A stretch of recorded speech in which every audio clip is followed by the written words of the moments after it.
Why did a business with no cars hold a bigger market value than its leading auto industry rivals? Uber didn't make its vehicles. It didn't have any garages. The company didn't hire any drivers. Despite being founded less than 15 years ago, the company grew to serve over 70 countries, logged countless rides, and was valued more than Ford or GM. This story isn't just about new ideas. It also covers upheaval, opposition, and hidden pasts. Underneath the pretty user interface are many legal challenges, employee dissatisfaction, unexpected coding, and disputes over company culture. Uber changed transportation in less than 10 years by doing all this without directly managing a fleet or hiring drivers, but by making a digital platform that matched riders with drivers. This bold goal transformed the way people travel and made Uber rise from a small company to one of the world's biggest tech businesses valued at more than $100 billion. All of a sudden, instead of climbing into the back of a taxi, you could quickly get a ride on your phone.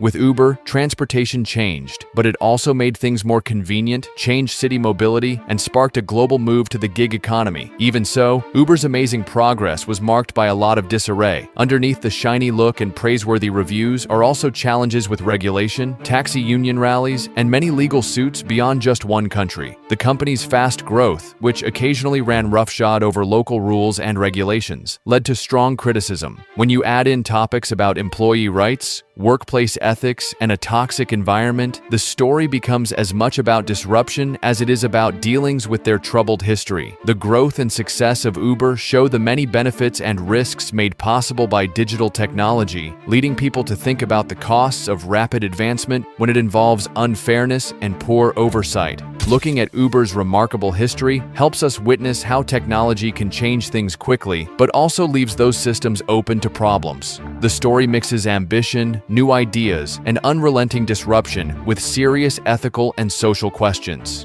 As you look closer at Uber's journey, you find insights into business, modern technology, and how society adapts to new changes caused by platforms, algorithms, and the sharing economy. It isn't simply about a successful company, it also captures what capitalism is like today. The birth of a platform that changed transportation forever. In 2009, Travis Kalanick and Garrett Camp came up with the idea for Uber, hoping to make hailing a ride just as effortless as using a button on a smartphone. Unlike old taxi companies, Uber focused on a simple formula. It didn't need cars or drivers on its payroll. Using their cars, independent drivers connected with riders through the platform, which allowed the network to expand faster than ever before.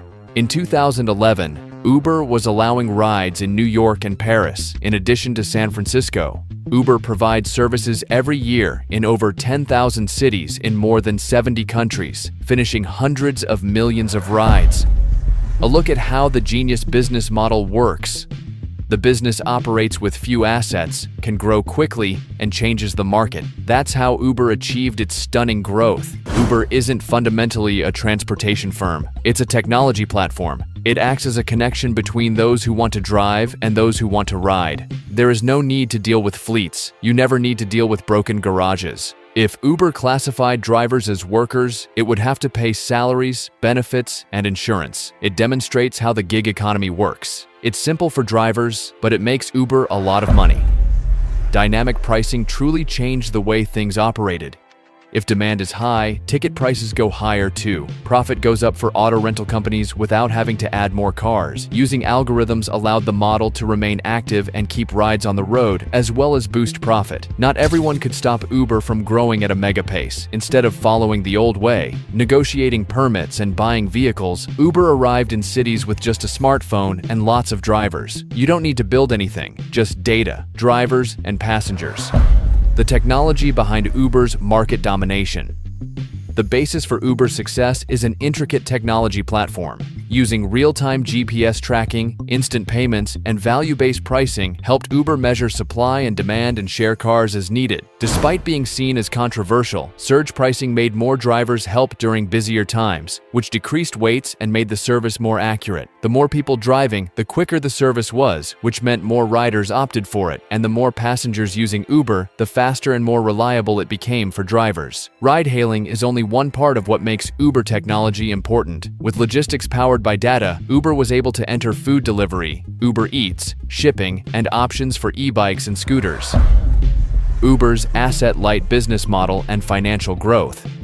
Uber's success comes from its asset-light model, which completely transformed the old transportation industry. Uber solved the need for billions a year to purchase and maintain hundreds of vehicles by establishing a digital system that links passengers with available drivers in their cars. Since drivers had to pay for fuel, repairs, and insurance out of pocket, Uber could scale up in almost any city with minor upfront investment. Following this strategy helped the company experience remarkable growth. The number of ride requests on Uber's system increased from $11 billion in 2017 to $82 billion in 2023. Revenue quadrupled from nearly $7 billion in 2019 to $35 billion expected in 2024, due largely to Uber's leadership in ride-hailing, food delivery, and shipping. Still, Uber failed to translate their popularity into consistent profits as it spent heavily on deals for drivers and customers, launched service in lots of new places, and invested a lot in new developments. However, things are changing as I write this. Uber reported their first adjusted EBITDA profits in late 2023, which shows they are moving closer towards sustainable profitability. It seems that Uber's early investments and hard work in platform and technology are finally starting to pay off, allowing the company to reach a point where expansion and earnings combine.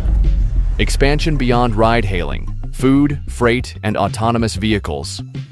Although Uber is famous for making travel between 2 points easy, its plans include much more. Thanks to Uber Eats, the company has become a major force in food delivery around the world. Experiencing huge growth since 2014, Uber Eats was helped by the pandemic as people turned to food delivery they could get without contact. In 2023, Uber Eats recorded $15 billion in revenue, twice its revenue from 3 years before, and grew to become a key name in online food delivery around the world. Because of this expansion, Uber is now a big part of more than just commuting for many users. Alongside delivery, Uber has made big strides in the freight industry as well, using its division, Uber Freight. On this platform, digitalization helps unify a traditionally broken and slow-moving truckload shipping market, worth almost $1.3 trillion around the world. Uber Freight helps business owners improve their efficiency, gain more transparency, and achieve lower costs in shipping. In just 1 year, income from Uber Freight increased by 40%, which reveals that it is being embraced by those in the transport business as the company works to transform yet another big industry that has mostly used traditional manual techniques. Going forward, Uber is forging ahead in transportation technology by investing in self-driving cars. Uber, despite the difficulties and costs, still partners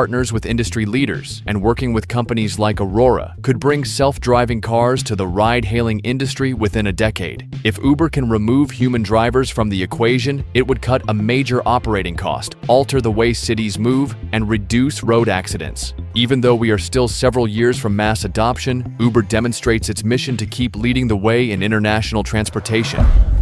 The dark side: aggressive expansion and regulatory battles. Expanding so quickly had its challenges, as the company faced a lot of legal fights, bans, and opposition from old-style taxi competitors. The company regularly operated without official licenses to get ahead and occupy the market fast. As a result of this strategy, people across many cities such as London, New York, Paris, and Berlin held protests. In 2017, Uber was banned in London mainly because of significant safety concerns involving drivers and criminal reporting. The license was only reinstated for Uber after it updated its compliance and safety policies in 2020. The same kind of problem occurred in Germany and France, as courts suspended Uber and taxi drivers organized big protests that sometimes got out of hand. In many areas of Asia, Uber's hard tactics resulted in lawsuits against the company and led to changes in its strategies. Such battles demonstrate how different the effects of strong regulation are from those of innovative companies challenging established industries. As well, many rumors about how Uber is regulated have sprung up, and some have been started by Uber to ease the media's focus on these issues. People tend to believe that Uber expanded mainly because it made life easier for customers, without paying attention to how it sometimes ignored the rules. Uber implemented Greyball software to avoid policing, which became public and was widely accepted as unethical.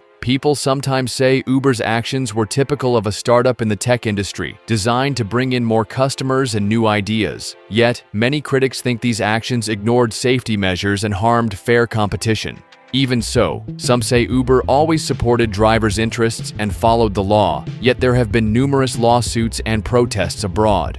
With these myths out of the way, we see more clearly what's happening with Uber's strategy to lead and the challenges in ensuring companies are responsible. Technology used to evade regulators, the Greyball program.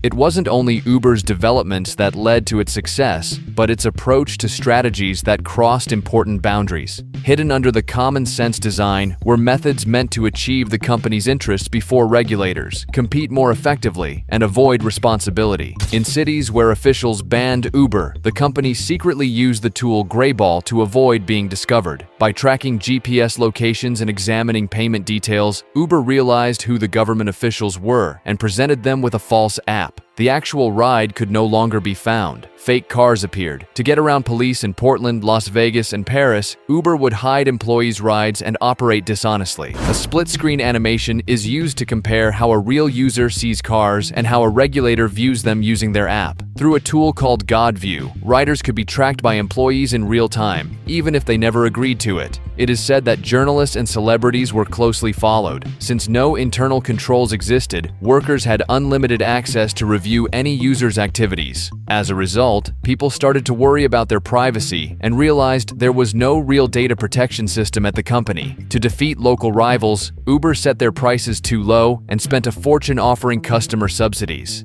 About $2 billion was lost by Uber in China when the company chose to leave the market. Prices for Uber and Lyft in the US went down to $2, making them cheaper than taxis. As soon as it took over, Uber hiked the cost of rides by as much as 90%. They decided to invest a lot at once to offer quick benefits to customers. Uber chose to classify its drivers as independent contractors to escape obeying laws about benefits, healthcare, or paying a minimum wage. A lot of full-time drivers did not make more than $5 per hour when deductions were considered. In California, Uber gave $200 million to help pass Proposition 22, keeping drivers from being called employees. According to estimates, the campaign cost more than any other to defend a business model that didn't provide workers with job security. In 2017, engineer Susan Fowler brought to light a culture at Uber where workers were harassed, retaliated against, and the HR department did nothing about it. After the blog post, there were over 200 complaints inside Uber. An investigation took place, and CEO Travis Kalanick resigned. It was clear from the scandal that the atmosphere was based on aggression and a lack of communication. Uber did its best to influence the public's opinion by taking part in lobbying and secret deals. In 2022, leaked Uber files showed that Uber met secretly with well over 1,800 officials, including President Emmanuel Macron of France. To keep ahead of strict rules, the company shelled out over $90 million lobbying members of Congress. Visuals, news montage of politicians, lobbyists, and internal emails from Uber. Everything about Uber's method was rapid, so it operated well past the speed of new rules. The cost. These things include ethics, privacy, and accountability. Toxic workplace culture and leadership upheaval. Work environments at Uber during Travis Kalanick's leadership were often highly heated and dealt with toxicity. Stories of sexual harassment, discrimination, and retaliation kept happening again and again. When the hashtag #DeleteUber was launched after public accusations of wrongdoing, Kalanick resigned. Since taking over, Dara Khosrowshahi has put cultural change and responsibility at the top of his agenda to win back employees and the public's confidence. The gig economy controversy, workers' rights, and legal challenges. Many people argue against Uber calling drivers independent contractors instead of employees. Because of these rules, Uber avoids having to pay drivers minimum wage, healthcare, or paid leave. The world's courts are becoming more critical of this category. Notably, California's AB 5 law, 2019, aimed to make gig workers employees, but Uber spent $200 million to get the industry's workers excluded through Proposition 22. The courts in the UK have decided that Uber drivers fall under the category of workers, so they are owed certain employment advantages. Cases with similar aims are being pursued in Canada, Australia, and the EU. Uber drivers claim they haven't earned more than minimum wage for many years, which is why strikes and protests often occur. This issue is affecting how labor rights work in the digital sector and will guide Uber's global operations going forward. Financial trajectory. From losses to profitability?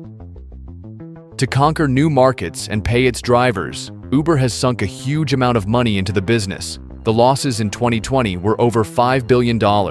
But by working toward profitability and improved efficiency, the company brought them down. Lately, Uber has reported that it is earning adjusted EBITDA profits after removing stock-based compensation, which is a major step toward becoming profitable. Analysts are cautiously optimistic, but they say challenges still exist, such as making sure companies comply with regulations and pay plenty of wages.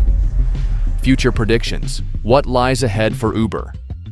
Going forward, Uber's success will depend on its creativity and smooth handling of many complicated issues related to regulation, society, and finances.